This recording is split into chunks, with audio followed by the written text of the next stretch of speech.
Baik, percakapan coach dengan coachee hari ini kita akan mulai dengan sebuah percakapan yang mana Bu Eka bercerita jika dia merasa tidak nyaman menghadapi beberapa orang murid yang berperilaku tidak bisa mengikuti kesepakatan kelas. Di mana murid tersebut berbuat sesukanya tanpa menghiraukan temannya yang terganggu dalam proses pembelajaran. Sementara Bu Eka merupakan guru baru di sekolah tersebut. Bagaimanakah caranya Bu Eka bisa keluar dari permasalahan yang sedang dihadapi oleh Bu Eka? Baik, berikut ini akan terjadi dialog antara saya Zuhar Nilhas sebagai coach dan Bu Eka Fitri sebagai coachee. Kita mulai. Baik, Bu. Assalamualaikum, Bu Nel. Waalaikumsalam Bu Eka. Apa kabarnya nih? Alhamdulillah, baik, Bu. Saya ingin mengobrol dengan Bu Nel. Mungkin membutuhkan waktu yang agak panjang. Apa bisa, Bu? Oh, bisa lah Bu Eka. Boleh. Oh, tidak apa-apa. Ada apa Bu Eka? Begini, Bu Nel. Saya mau bercerita sama Bu Nel. Akhir-akhir ini saya merasa kurang nyaman dan kurang bersemangat di sekolah saya yang baru. Dan saya perlu seseorang untuk membicarakan permasalahan yang saya hadapi. Apakah Bu Nel bersedia mendengarkan cerita saya? Oh, tentu bersedia Bu Eka. Jadi, apa nih yang bisa Ibu bantu untuk Bu Eka?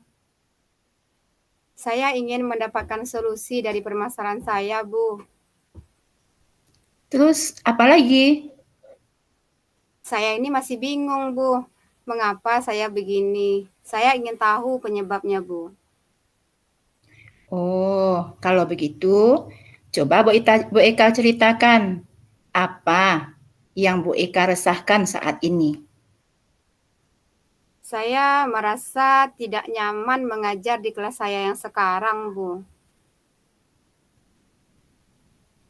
Oh, terus coba ceritakan pada Ibu apa yang menyebabkan Bu Eka tidak nyaman mengajar di kelas yang sekarang?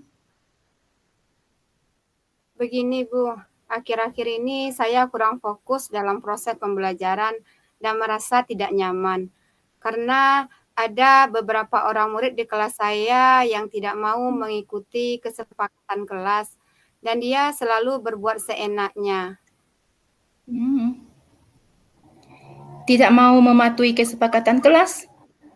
Coba Bu Eka ceritakan terlebih dahulu. Dalam perasaan Bu Eka tersebut yang merasa resah, kemudian kenapa murid Bu Eka tersebut berperilaku seperti itu? Begini, Bu.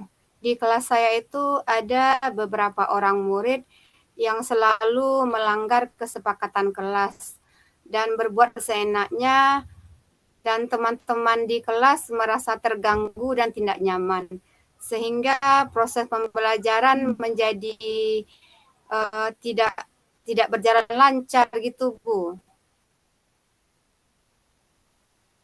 Oh, lalu bagaimana menurut Bu Eka?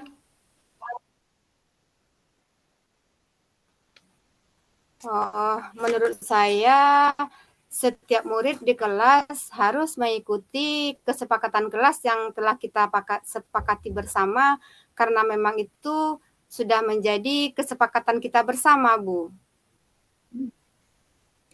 Terus, kenapa Bu Eka tidak mengingatkan mereka yang melanggar kesepakatan kelas itu agar mau mematuhi kesepakatan kelas yang sudah disepakati bersama? Sudah, Bu. Saya sudah menasihati mereka dan manggil mereka. Tapi mereka tetap tidak berubah, Bu. Jadi, menurut Bu Eka, pembicaraan kita ini bertujuan untuk apa ya?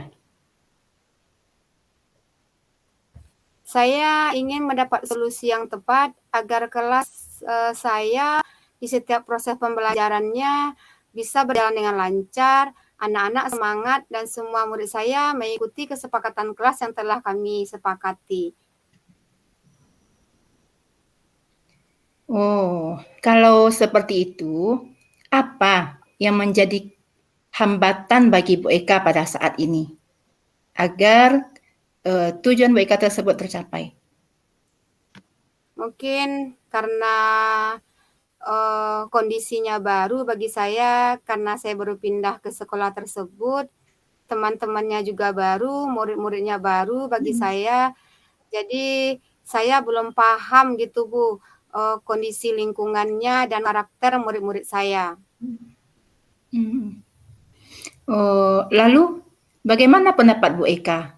Apakah prioritas utama bagi Bu Eka dalam hal ini menekankan pelaksanaan kesepakatan kelaskah atau mempelajari karakter murid-murid dengan melaksanakan bimbingan konseling mungkin?